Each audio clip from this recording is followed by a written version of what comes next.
This is the single most expensive decision of your entire retirement. It is a decision that could cost you, or earn you, over $180,000 in your lifetime. Should you take your Social Security check as early as possible at age 62? Or should you wait for the maximum payout at age 70? If you turn on the news, financial gurus love to tell you to wait. They shout, maximize your income. Get that 8% guaranteed return. Don't leave money on the table. First, we need to establish the baseline rules. For most of you watching this video, anyone born in 1960 or later, your full retirement age, or FRA, is 67. This is your anchor point. At 67, you get 100% of the benefit you have earned. Now, you have the option to file early at 62. But there is a cost. A steep cost. The Social Security Administration penalizes you for accessing the funds early. They will cut your monthly check by up to 30%. And remember, this cut is permanent. It lasts for the rest of your life. On the flip side, if you delay past 67, the government rewards you. They give you delayed retirement credits.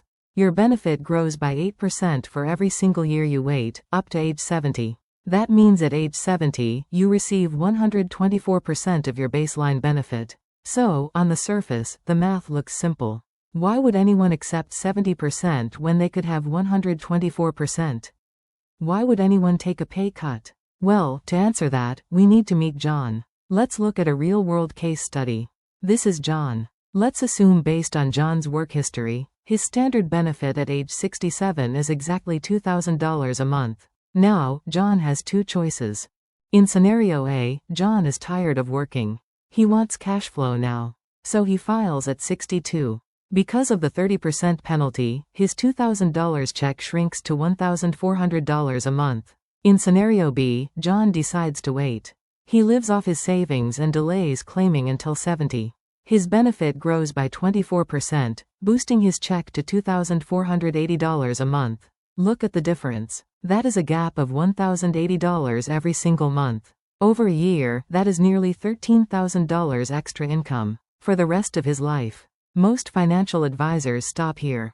They point to the $2,480 check and say, see, waiting is obviously better. But they are forgetting the head start. Here is the trap in the logic. If John waits until 70, for 8 long years, he gets zero. Nothing. The government pays him $0 while he is aged 62, 63, all the way to 69. Meanwhile, early John, the one who filed at 62, has been collecting checks every single month. Let's do the math. $1,400 a month, times 12 months, times 8 years. That equals $134,400. By the time patient John receives his very first check at age 70, early John has already banked over $134,000.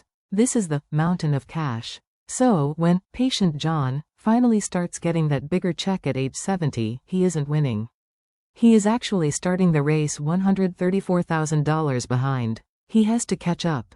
And that brings us to the most important calculation of this video, the break-even point. Let's visualize this on a timeline. At age 70, patient John is earning $1,080 more per month than early John. So, how many months does it take to recover that $134,400 head start? We divide $134,400 by $1,080. The result is roughly 124 months. That translates to about 10 years and 4 months. So, if you start catching up at age 70, and it takes you 10 years to break even, that brings us to age 80 and a half. This is the magic number.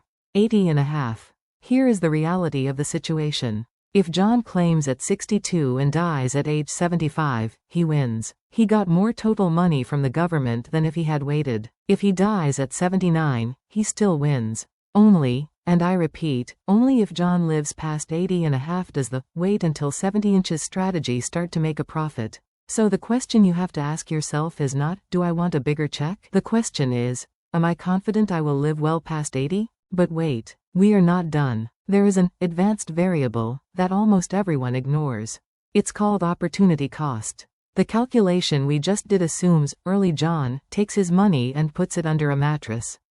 Zero interest. But what if John doesn't need the money to live? What if he takes that $1,400 check at age 62 and invests it? Let's be conservative. Let's say he invests it in a safe treasury bond or a dividend fund earning just 5% per year. That $134,000 head start isn't just sitting there, it is growing. If you add investment returns to the equation, the break-even line moves way out. Instead of 80, the break-even point pushes to age 84, 85, or even older. In this scenario, waiting until 70 becomes a very risky bet. You would have to live into your late 80s just to beat the guy who took the money early and invested it wisely. Taking the money early gives you control of the capital. Waiting gives the government control. So, how should you decide? It comes down to your health and your family history. According to the Social Security Administration's own data, the average life expectancy for a 65-year-old U.S. male is about 84. For a female, it's nearly 87. But remember, that is just an average. That includes healthy people and sick people. Here is my final verdict to help you decide. Number 1. Do you need the cash now? If you have debt or no savings, take it at 62. Survival today is more important than optimization tomorrow. Number 2. How is your health? If your parents passed away young, or you have underlying health issues, the math says take it early. Don't leave money on the table for the government to keep. Number 3. The longevity gene.